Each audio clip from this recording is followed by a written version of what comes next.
For 3 long weeks, this man and I have not been able to do this show because it was preempted on ESPN2 by various sports events. So for 3 weeks, I have stored up opinions for this man.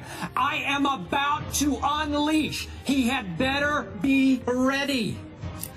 You're not supposed to make me laugh. Am I really supposed to be worried about you? Yes, you are. Here we go. It's now FOP, that's friend of the program, Jerry Ferrara. Die-hard All Things Knicks, starring in the All Things New York, excuse me, starring in the Entourage movie. Thanks so much for joining us. I'm sorry, I haven't recovered from the back yet. Just watching some of those highlights, it just hurt my soul. Either has this guy. That's why he's just quiet over there. Let's talk about your Knicks, because we talked about... You know what, I can just leave now, because I don't think I'm going to get a word in edgewise between No, Go ahead and talk, Skip. Yeah. Just don't irritate me. Yeah, I'm about to. Listen, Skip already won. We talked about his Spurs. Your Knicks. Let's talk about what they did or didn't do, for that matter. And I really want to hear what you have to say, because I missed you guys being away so long. So much has happened, and now you're back. But look, I'm being a little foolish because I'm very, very excited, because I think we could win more than 17 games with this team. I'm actually contemplating. Stephen A., you should come. I want to go to the Knicks-Lakers Summer League game after this, because I think that's the biggest, best matchup we're going to get. When is it? 2 p.m. today. 2 p.m. today? We go right from here. Got a private jet to go to Vegas? Well, maybe one of our friends who's watching, somebody reach out, give us a lift. Maybe. In and out, see D'Angelo versus Kristaps. I would do that. I'd do that if you had a private jet.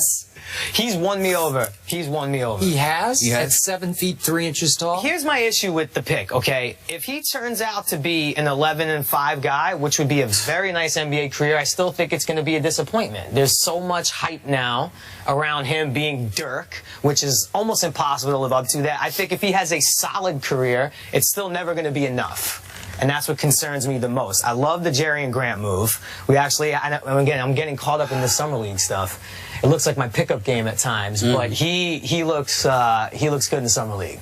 Go ahead, Skip. Well, Porzingis looks good in summer league. Yeah, he looks fantastic. You're going to hang your hat and Phil Jackson's hat on Porzingis in the summer league, where, to my eye, as I watch him in summer league, he can't get any inside position on anybody because he weighs like 165 pounds. He did get back down quite a few times. He's going to have to put some weight on, but I think that protein shakes. More than that, we're going to have to send him more than that. I'm not hanging my hat on it. I'm hanging my hat on the fact that the Knicks in the East actually have a young team now that is worth watching on an excitement level. Whereas last year we were sold the goods of Calderon and Jason Smith and expecting to make the playoffs with that team. That was never going to happen. We at least have a young team and are hopeful, and we don't have a draft pick next year, so this has to work. It has to.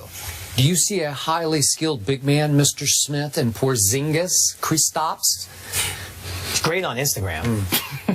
Is he? He's pretty good. I got to check that out. See, Skip's messing with me, man. Let me be very clear, because when I went on SportsCenter, that was immediately after the draft. I remember. Came out of vacation. Usually, because ESPN, you know, they paid me, and if they call me, I'm going to come, whether I'm on vacation or not. This was different, because I called ESPN and told them, make room for me on tonight's SportsCenter, I'm coming on. It was immediately after the pick. And here's what really rakes my nerves. And it rakes my nerves to a point where it's hard for me to contain myself, but I'm going to try because I've exploded enough. It's not about Porzingis and his talent. He's 7'1". They say he was 7'1", maybe 7'1", 7'3", whatever the case may be. Only 220. That's enlisted him at 220 or whatever. He's got some skills. He's in Europe. He looks athletic and mobile. Didn't look bad in summer league. Didn't look that great to me. But here's the point. It totally deviates from what Phil Jackson sold us on. Phil Jackson said, it's not a project. It's not about building for the long term. I'm sorry, and I'm not joking. I'm dead serious. I could do the job that Phil Jackson did last year. You tanked the season. You're so god-awful that you end up with a top 4 pick, and you pick presumably the best talent available at the number 4 slot. But you traded Tyson Chandler, who was approaching the last year of his contract, okay? You didn't have to let him go, all right? Ultimately, you traded J.R. Smith and Amon Shumpert before the trading deadline. And you kept them within the daggone conference, by the way, for 2 draft picks and 2 trade exceptions, all right? Not only did you do that, you tried to sell us on Jose Calderon, okay? We still haven't bought it. There's still an APB out for his game. All we say about, this is what we say about Jose Calderon. He's such a nice guy. I mean, what? That's the best you've got? And then on top of it all, you turn around and you sign Carmelo to $124 million. It's a rebuilding process. Now, had you told us that, do you know what we would have said to Phil?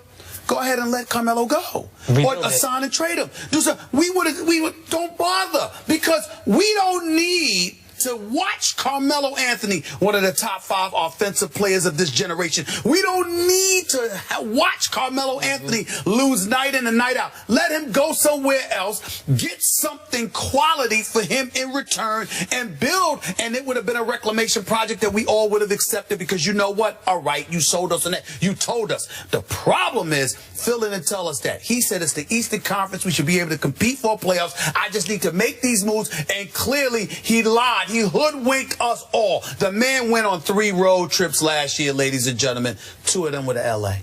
Clippers, Lakers. I'm sorry, doesn't he live out here? I do believe he lives out here. That doesn't count as a road trip. That counts as you going home. Other than that, you went to London. The man, listen, when you got executives, watch these executives in this league. They're all over the place. They're at Summer League, they're at the games, they're traveling on the road. Not Phil Jackson. And if you're going to develop, I like Derek Fisher. You know how I feel about Derek Fisher. But if you're going to develop talent, don't you need to have somebody who's experienced as a coach in developing talent, as opposed to somebody who's never coached on any level in his life?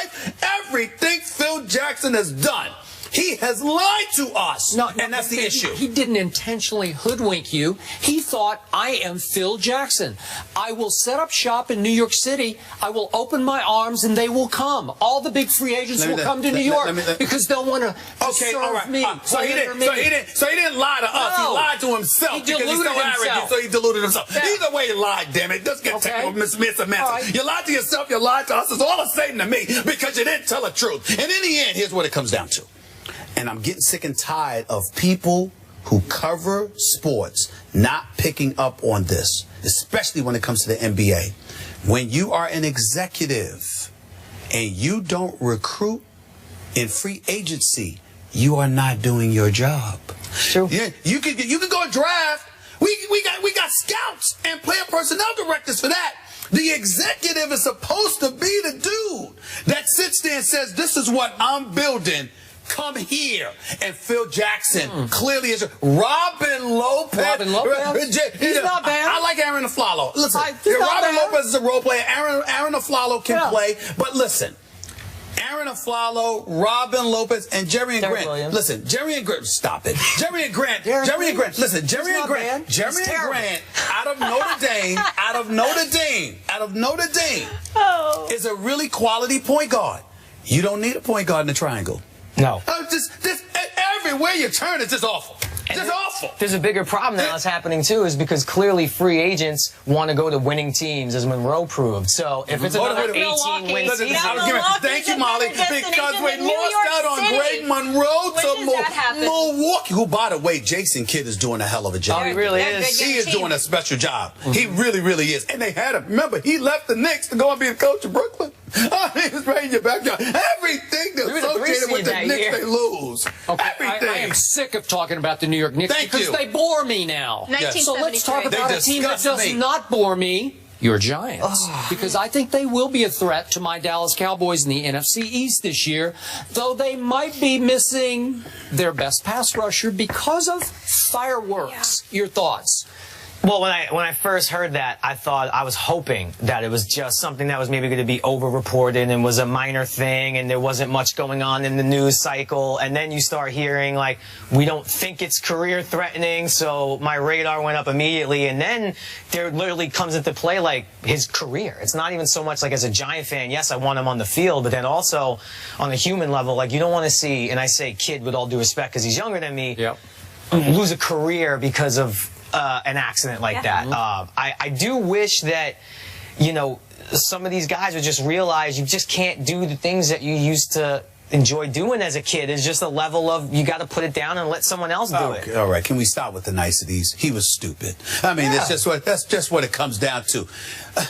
You got $14.8 million on the table to sign for. Let's light him off. And you're gonna play around with fireworks? Really? You don't know better than that? I have no patience. Look, I am allergic to idiocy. There's a lot of things that we can tolerate. Idiocy should be one of them.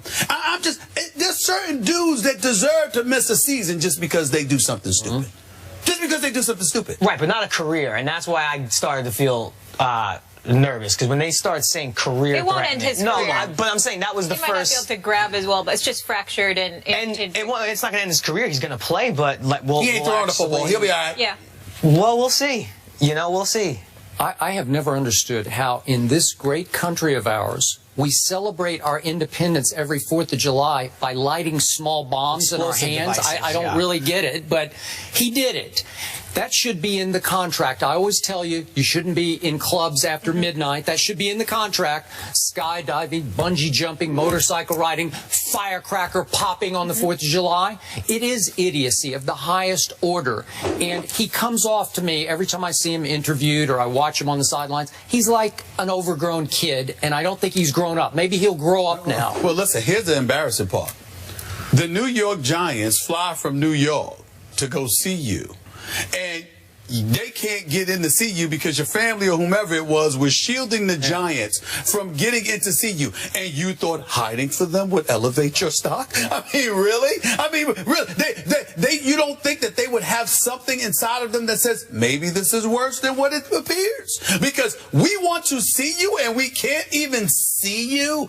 Really? You know, you're taking millions from them. And by the way, JPP hasn't been the same in years. He hasn't been what he used to be. After that back injury, he was never the same. Oh, right. He did have a decent amount of sacks. No, he's big time. He's a big time talent when healthy. And they need him. And bottom line, I do think they're going to be really good next year. I think the Vereen pickup is going to be great for them because when Eli had like Ahmad Bradshaw to throw to, it changes his whole game. It does limit the interceptions a little bit, and I think Vereen is the best in the business at that. That offensive line is still suspect, y'all. It is, and I think having a good pass-catching running back will help alleviate some of that pressure as well. And if Victor Cruz is healthy, their offense is going to be legit. I think also the defense does have some problems, and if you lose JPP, it's not the same. I feel better about my Cowboys now. I see. That's where I like to set you up that way. By default. I like to set you up that way. You should feel very good about your Cowboys. Jerry, thanks so much for stopping by. Again, always a pleasure. I love when you guys are out here. Welcome back. And one last thing. We had a long talk a few years ago. Bubba Watson, will he win another major or not after his first Masters? I said yes. You said no. I had the research team check. He's got one since. I'm not often right. Is he going to win another one? Yeah, why not? Next weekend? Yes, why not? I think Jordan Spieth actually has a shot to win 3 in a row. Well, wow, that's really stepping out. When well, you it just is. Shot under 20. Well, it is when he just won the John Deere Classic, and now he's got to fly to St. Andrews. I'm just saying, you acting like that's a big deal. You're really stepping out on a limb there the way he looked. Guys, speaking of 3 championships, Dwayne Wade has that, and he decided to keep his talents in South Beach. But have the Heat done enough to compete with the Cavs in the East, that weak Eastern Conference? That debate is coming up next.